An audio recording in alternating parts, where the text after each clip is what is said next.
PGT या pre implantation genetic testing. PGT एक laboratory procedure है जो आईवीएफ प्रक्रिया के साथ किया जाता है। पीजीटी की मदद से हम इनहेरिटेड डिसऑर्डर्स को डिटेक्ट कर सकते हैं और आगे होने में प्रिवेंट कर सकते हैं। पीजीटी उन कारणों में किया जाता है जहां महिला एडवांस्ड मैटरनल एज है, तो ज़्यादा चांसेस होते हैं कि अगर हम उनके एग्स यूज़ करें तो उनमें आगे बच्चों को जेनेटिक एबनॉर्मेलिटी हो सकती है। तो अगर हम उन्हें आईवीएफ के साथ पीजीटी की प्रक्रिया या टेक्निक दें तो ज़्यादा चांसेस है कि हमें हेल्दी एम्ब्रियोज और हेल्दी बेबीज़ मिल सके। दूसरा होता है अगर कपल को बार बार गर्भपात हो रहे हैं, जिसे हम कहते हैं रेकरेंट प्रेगनेंसी लॉसेस, उनमें भी अगर हम यह टेक्निक दें तो ज़्यादा चांसेस है कि हमें हेल्दी एम्ब्रियोज और हेल्दी बेबी मिल सके। उसके बाद रेकरेंट इम्प्लांटेशन फेलियर, जहाँ कपल्स ने आईवीएफ कराया है और बार बार उन्हें भी गर्भपात या सक्सेस नहीं मिला है, उसमें भी यह टेक्निक फ़ायदेमंद साबित होती है। दूसरी ओर जिन कपल्स में अगर फैमिली हिस्ट्री है sickle cell anaemia, beta thalassaemia या फिर सिस्टिक फाइब्रोसिस की, उनमें भी यह तकनीक अगर इस्तेमाल की जाए तो आगे इस डिज़ीज़ को प्रिवेंट किया जा सकता है।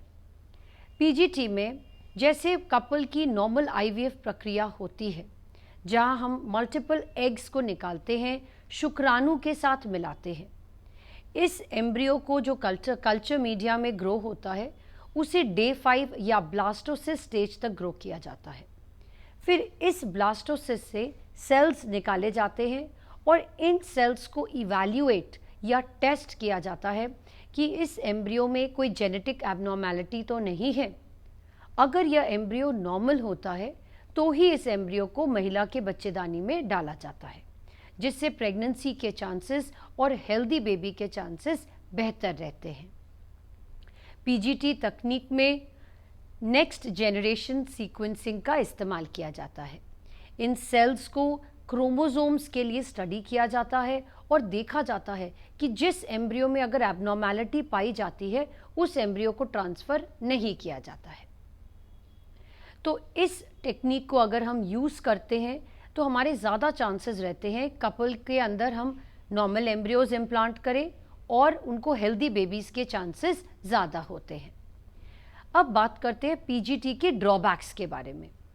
एक होता है जहां हम एम्ब्रियो में लेज़र डालकर सेल्स को जब निकालते हैं तो उसमें एम्ब्रियो में बायोप्सी इंड्यूस्ड डैमेज हो सकता है। एम्ब्रियो में डैमेज हो सकता है जहां एम्ब्रियोज ख़राब भी हो सकते हैं। दूसरी ओर जो ह्यूमन एम्ब्रियो होता है उसमें कुछ नॉर्मल सेल्स होते हैं और कुछ एबनॉर्मल सेल्स होते हैं, यानी कि मोजेसिज्म।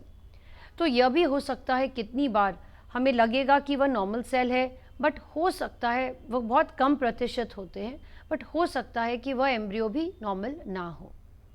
तो अगर आपको प्री इम्प्लांटेशन जेनेटिक सीक्वेंसिंग या प्री इम्प्लांटेशन जेनेटिक टेस्टिंग के बारे में जानना है तो आप हमसे संपर्क कर सकते हैं। धन्यवाद।